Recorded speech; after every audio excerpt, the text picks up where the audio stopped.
The next guest always thought her colorful family heirloom looked like pirate's treasure. But little did she know just how precious her jewel-encrusted cuff really was, until she met collectibles expert Laura Woolley in Middletown, Connecticut. I will never forget 2021, Wadsworth Mansion in Connecticut, because I think this is my favorite piece that I've ever looked at on Roadshow. Well, my mother gave it to me as a wedding present about 20 years ago. It had been a gift to my mother from her great-aunt, Helen Hayes. And there's this wonderful gift card, I guess, that she put Yes. with it. Well, why don't you read how she... So my mother's name is Ani, and she says, "Darling Ani, your Uncle Charlie picked this as a gift from me years ago. I want you to have it, sort of as a gift of love from both of us. Devotedly, Aunt Helen."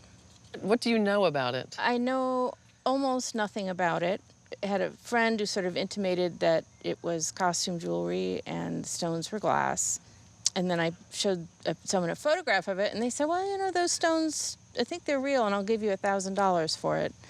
And I said, "It's a family heirloom. I don't think I'd sell it for $1,000. So I'm not a gemologist, and I don't normally handle jewelry on the Antiques Roadshow, but it was sent over to me because the background of this piece was really interesting and had a Hollywood connection, which is normally the kind of stuff that I'd be doing. The guest inherited it from her great-aunt, Helen Hayes, who is the grande dame of the American stage and has had a long, storied career. I think she did her first play in 1905, and she was working through the 80s on television. So she just had one of the most historic careers in Hollywood. Our guest actually was in touch with us and told us that she found a photograph of Helen Hayes wearing the cuff. We already knew, based on the provenance and her story, that it was who she said it was.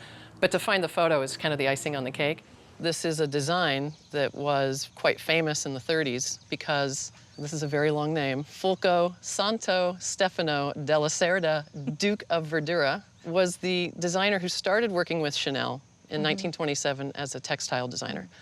And she liked his look and his designs, and Chanel put him to work to help her redesign her jewelry line.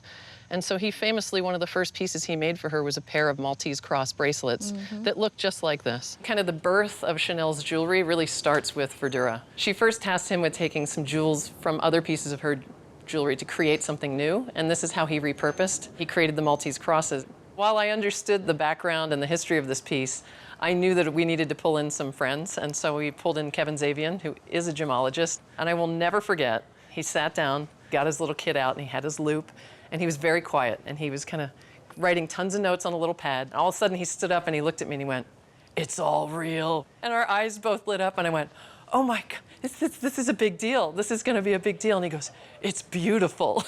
To say that this is a rare piece is an understatement. We think a very conservative auction estimate would be at least $100,000 to $150,000. Goodness. Oh, my word. What a treasure. What a treasure. And to think it's been to my third grade show and tell class. When I was a little girl, my mother would take it out, and it was as if I were handling something from a pirate's treasure chest.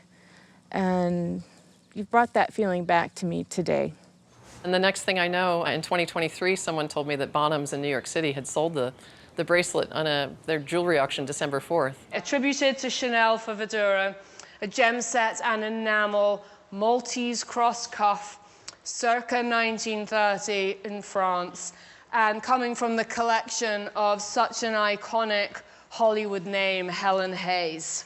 I am going to open this up at $100,000. We never thought that this was worth $100,000 to $150,000 only. That's the starting point, and everyone can line up and start getting their paddles ready to compete for it. The bid is with you at $340,000. I'm selling everyone $340,000. Say no more. Last chance. $340,000. Sold. I wasn't surprised at all. It's the kind of piece that probably come up once in my lifetime.